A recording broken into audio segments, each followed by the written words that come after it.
आमचा दादा म्हणजे तुला काय वाटलं काय? एकदम हुशार माणूस आहे बाबा, सगळं बरोबर जमवलेलं आहे त्यांनी. जर अमृताला काही झालं तर मी कोणाला माफ करणार नाही. असा काय गुन्हा केला यांनी?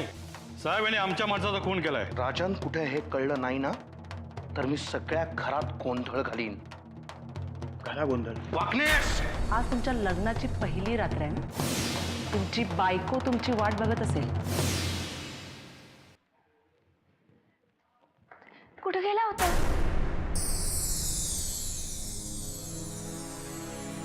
सांगा ना. उगाच माझ्याशी बोलण्याचा प्रयत्न करू नकोस. आणि हो, माझ्यापासून जरा लांबच राहत जा. त्याने तुझंही भलं होईल आणि माझंही.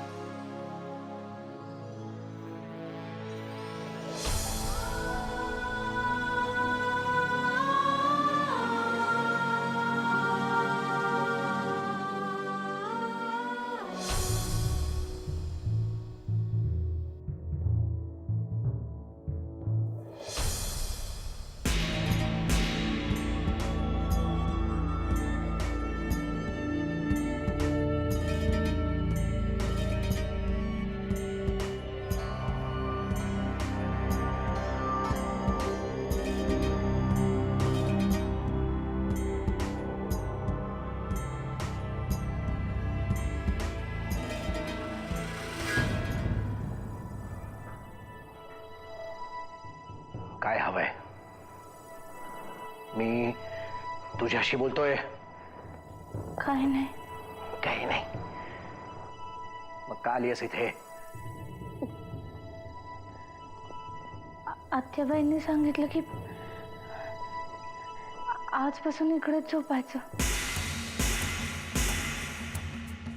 त्याच आत्याबाई घेऊन आल्या ना तुला इथे? जा, त्यांच्याच खोलीत जाऊन झोप जा. जा जा.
जानकी,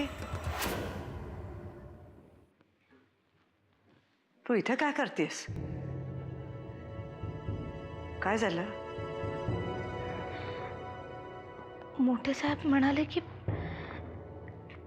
आत्याबाई साहेबांनी तुला या घरात आणलं तर त्यांच्यात सगळं जाऊन झोप. असं म्हणाले?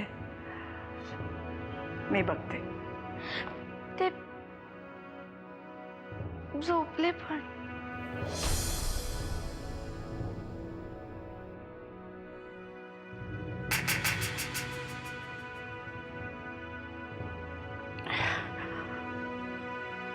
असू दे, तू चल माझ्या खोलीत झोप. चल अगं चल. ये ये. लग्नाच्या पहिल्या रात्री नवी नवरी आत्याईच्या खोलीत. यायला काय डोकं चालं ना?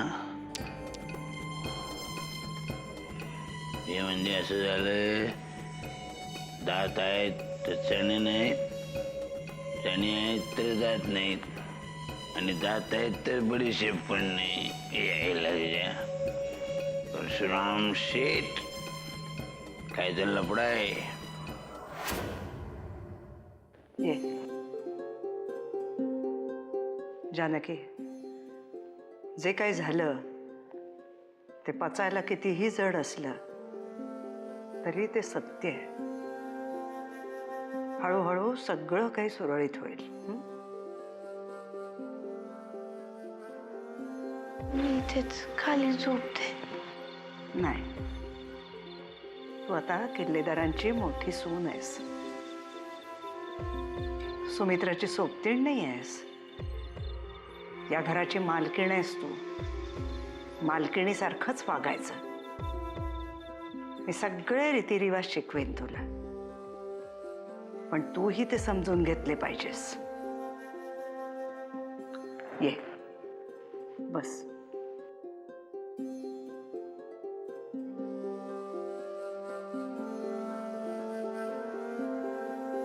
पण राजन का वागला असं? आधी एवढा जीव लावला माझ्यावर. सगळं खोटं होतं का?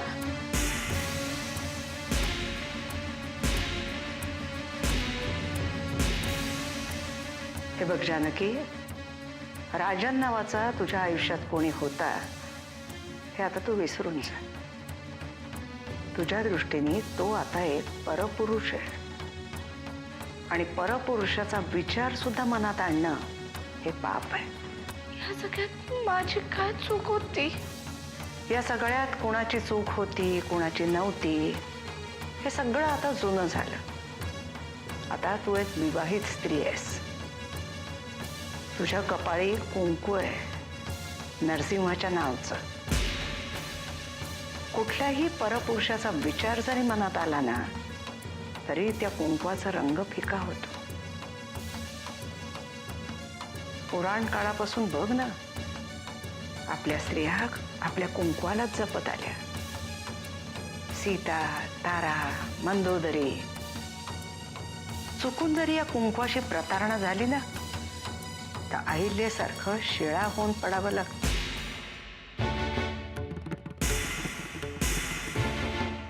चल झोपतो आता.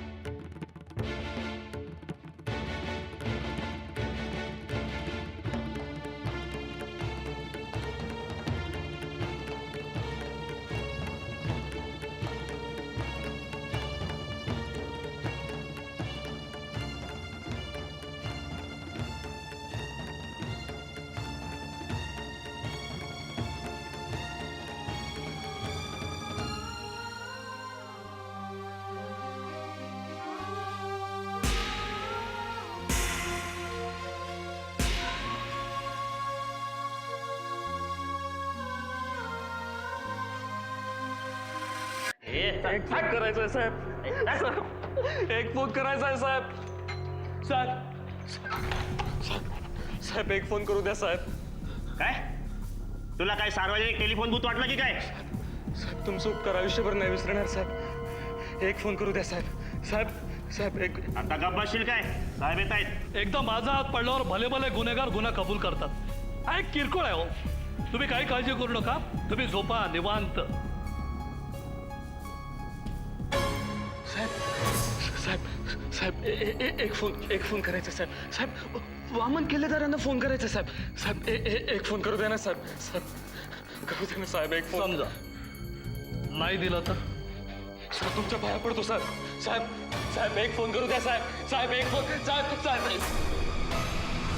तुझ्यासारख्या रोडच्या गुंडाला कसं सरळ करायचंय मला चांगलंच माहिती आहे.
दामू काका.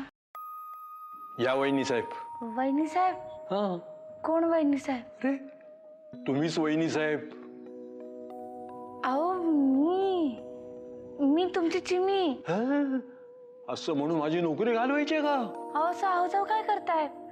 नेहमी सारखी कामं सांगा ना मला. चिमी जा आणि हे घेऊन ये ते घेऊन ये म्हणून. नाही चिमे, तू या घरची मोठी सूनबाई, तुला याच नावानं हाक मारायची. वहिनी साहेब, तुझा मान तुला दिलाच पाहिजे. ते काही मला चालणार नाही हं. ते द्या इकडे. वहिनी साहेब. अरे काय रे, सुनबाईनं काम करायला लावतोस होय? चुकला आत्याबाई. नाही म्हणजे त्याच म्हणाल्या. नाही त्यानेच खिचून घेतले. दामू काका मला काही कामच करू देत नव्हते. मीच घेतले त्यांच्याकडून. आता ही असली कामं नाही करायची. मग मी कोणती कामं करू? नर्मदा असताना सकाळचा पहिला चहा ती नरसिंहाला नेऊन द्यायची. आता ते काम तू कर. सकाळचा म्हणजे सकाळी लवकर लागतो का त्यांना? का आत्ता चालेल? म्हणजे मी आत्ता जाऊ का? उठले असेल का साहेब? साहेब साहेब काय, आता साहेब नाही म्हणायचं, हो म्हणायचं. काय म्हणशील? आहो. हा दामू, अरे सगळं जरा नीट शिकव तुझ्या चिमीला. होय होय होय.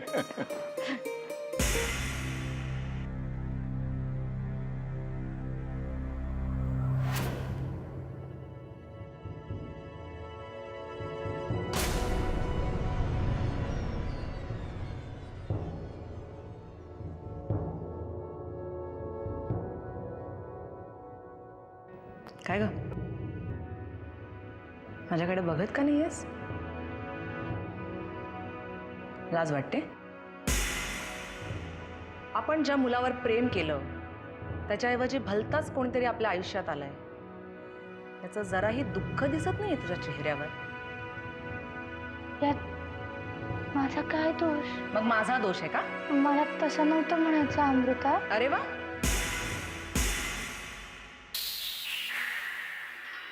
अमृता ताईची एकदम अमृता झाली. होणारच. काय ना, आता तुला कोणाला अहोजाहो करायची गरज नाहीये ग. कारण आता तू या घराची मालकीण झाली आहेस. इनफॅक्ट आता आम्हीच तुला अहोजाहो केलं पाहिजे. तुम्ही माझ्यावर का चिडलात? छे ग, मी कशाला चिडू तुझ्यावर?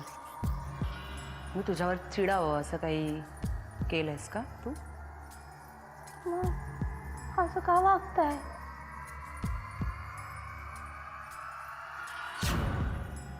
नशीब समज मी बोलतेय तरी तुझ्याशी.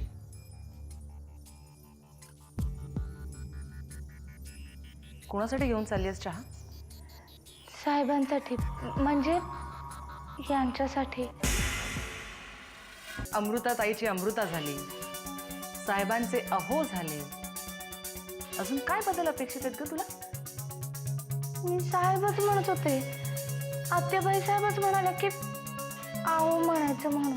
हे बघ, माझ्या बाबांना अहो म्हणण्याचा अधिकार फक्त माझ्या आईला होता.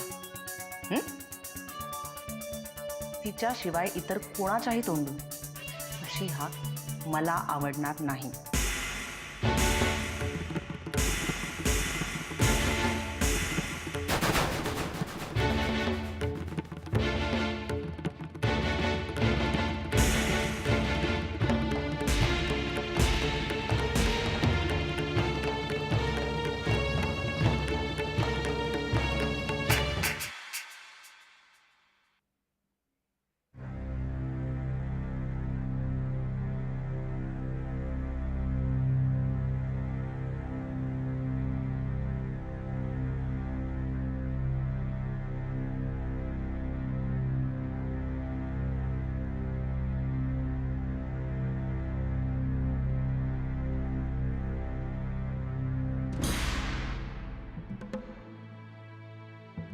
का आली असतो इथे? त्या दामूच्या काय तांगड्या तुटल्यात? आत्याबाईच म्हणाल्या. सारखं आपला आत्याबाई आत्याबाई आत्याबाई. बस झालंय पालुपद. आता मला एकट्याने जगण्याची सवय झाली आहे आणि माझ्या या एकट्याच्या आयुष्यामध्ये कोणाची ढवळाढवळ नकोय मला. पण मी फक्त चहाच घेऊन आले ना, ते आत्याबाईंच्याच सांगण्यावरून. हे बघ, आत्याबाईने विचारलं तर त्यांना सांग मी सांगितलंय तसं. पण चहा दामूच घेऊन येत जाईल, कळलं?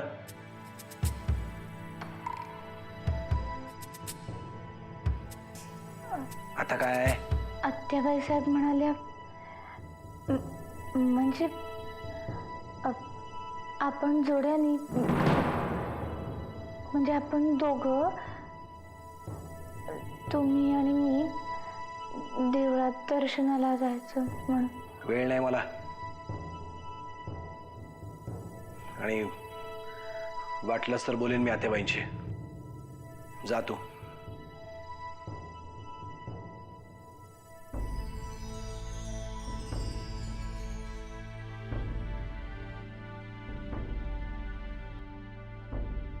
आता काय झालं बाई?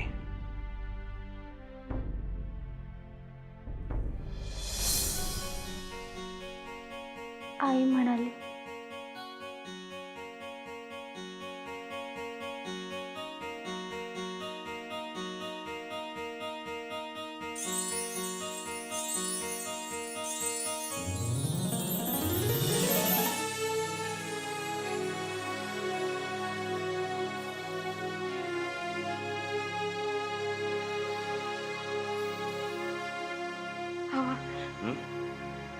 परत एकदा विचारून बघा की राजनचं काय झालं. रखमे, अगं मी तुला सांगितलं नव्हतं, आत्याबाई साहेब स्वतःहून यात लक्ष घालणार आहेत. मी तुम्हासनी एकदाच सांगते, दुसऱ्या कोणाच्या पोटच्या गोळ्याला देशोधडीला लावून आपल्या पोराबाळांना सुखी नाही ठेवता येत. रखमे, अगं राजन जिथं असेल सुखात असेल, आणि वाकणीस साहेबांनी त्याला बक्कळ पैसे बी दिले असतील. जोपर्यंत मी माझ्या डोळ्यांनी राजनला बघत नाही, तोपर्यंत माझा तुमच्या कुणावर विश्वास नाही. हे रखमे, हे समजा जाऊ दे. बघ, इथून निघण्याआधी एकदा जानकीचं सुख डोळे भरून बघावं असं वाटतं बघ. सुख? तुम्हाला काय वाटलं, जानकी लई सुखात असेल? सुखात असेल? अगं आपली जानकी किल्लेदाराची राणी म्हणून राज करत असेल, तू बघच. ये रखमे, तू ये समजा आवडसल.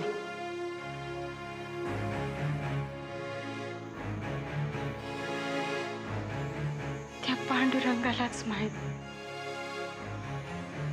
जानकीचं सुख. आत्याबाई, अरे बरं झालं तू आलास. तुझ्याशी थोडं बोलायचंच होतं. आजपर्यंत जितकं बोलायचं होतं तितकं बोलून घेतलं. माझ्या मनाला पटत नसतानाही तुम्ही सांगितलेल्या मार्गावरून मी चालत आलो. जे काय केलं ते तुझ्या भल्यासाठीच ना. माझ्या नावाने कुंकू लावणारी कोणीतरी हवी होती, ती मिळाली. पण आता हे सगळं इथेच थांबलं पाहिजे. हे सगळं आम्ही सुरू केलं असलं तरी आता ते थांबवणं कुणाच्याही हातात नाहीये. जानकी तुझी धर्मपत्नी आहे आणि या घराची मोठी सून आहे, हेच सत्य आहे. माझी कितीही इच्छा असली तरी हे सत्य मी आता नाकारू शकत नाही.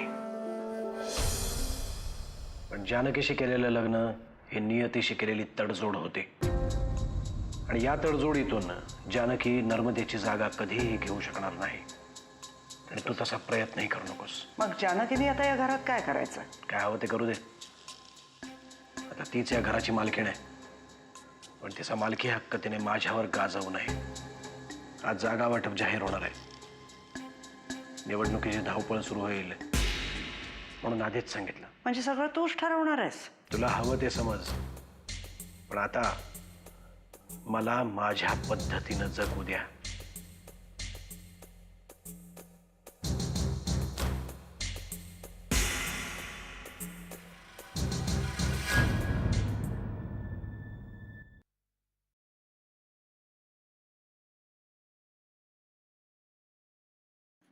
तुला खायला घ्यायच्या आधी मला चहा होत. काय बघत काय बसलीयस? कानाचे पडदे फाटले आहेत का? मला आत्ताच्या आत्ता चहा हवाय.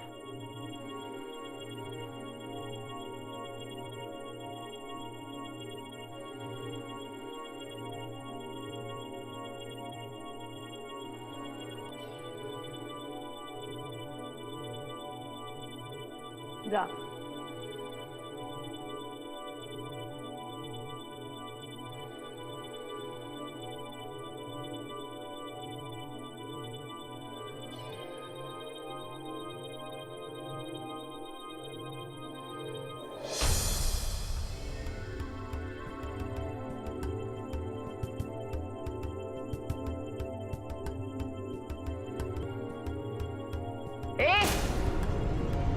काय तुझी हिम्मत कशी झाली इथे बसायची?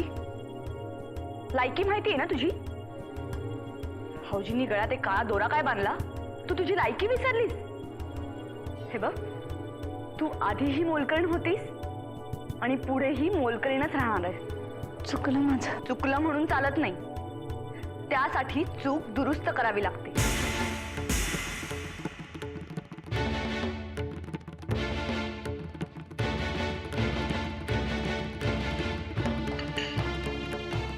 इकडे